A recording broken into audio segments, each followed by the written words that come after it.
Buffy? Buffy! Buffy! Buffy! Who is the pivotal character in your story? Is he or she different from the protagonist or antagonist? And if so, why do you need one anyway?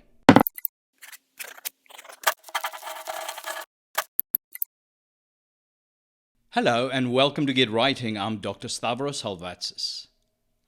Lagos Egri defines the pivotal character as the one who forces the action. Egri explains that the character may indeed be the antagonist or protagonist, but not necessarily so. The character can also appear as the love interest, sidekick, mentor, or the like. Pivotal characters are useful because they grant the writer flexibility. Again, pivotal characters are not necessarily traditional protagonists or antagonists, although they do share some of their characteristics. A pivotal character like the hero or his nemesis generates energy from the get-go. He or she is the motivating force of conflict in the story, confident about the course of action to be undertaken, but unlike the protagonist or the antagonist, their motivation can be complex and more difficult to pin down. Merciful God. He destroyed his own beloved, rather than let a mediocrity share in the smallest part of his glory.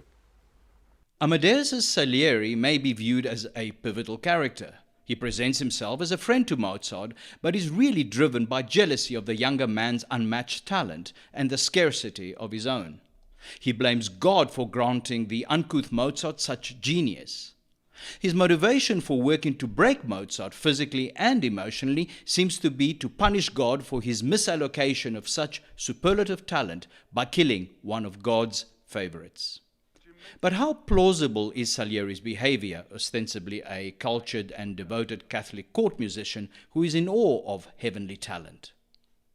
This very complexity might be more easily housed under the skin of a pivotal character rather than a straightforward antagonist. A reason to distinguish the pivotal character from the antagonist, then, is that the pivotal character may only be relentless because circumstances have placed him in this position. He may not necessarily be wicked or unlikable. An honest man who steals, for example, does so not out of meanness, excitement, or gain, but because his family might be starving, or he may need money for an operation for his child. But because he is an obsessively driven individual who focuses on his own goal, he can be reactionary and militant. Here are some more characteristics and circumstances that make for effective pivotal characters. Someone who has been given the ability to appreciate genius but has been denied such status himself, as in Insilieri. Someone who wants to take revenge on the man who ran away with his wife. Someone willing to give his life for his country at any cost. Someone who loves a woman but must first make money to marry her. Someone greedy, but one whose greed springs from poverty and he exploits others because of it. I think Egri's point about pivotal characters is that they grant the writer added flexibility in presenting a multi-layered perspective of the story. Instead of assigning the protagonist or antagonist the sole responsibility of driving the tale, of laying out what the story is really about, the pivotal character can offer another, more complex perspective on the theme without stretching traditional roles. To sum it all up then, the pivotal character may indeed be the protagonist or antagonist, but can manifest as the love interest, ally, mentor, and the like, providing he forces others into action. A pivotal character adds complexity to the central conflict and therefore to the exploration of the theme, and in doing so grants the writer a flexibility beyond the constraints that define more fixed roles.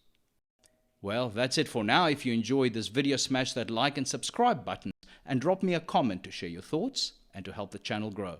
See you soon.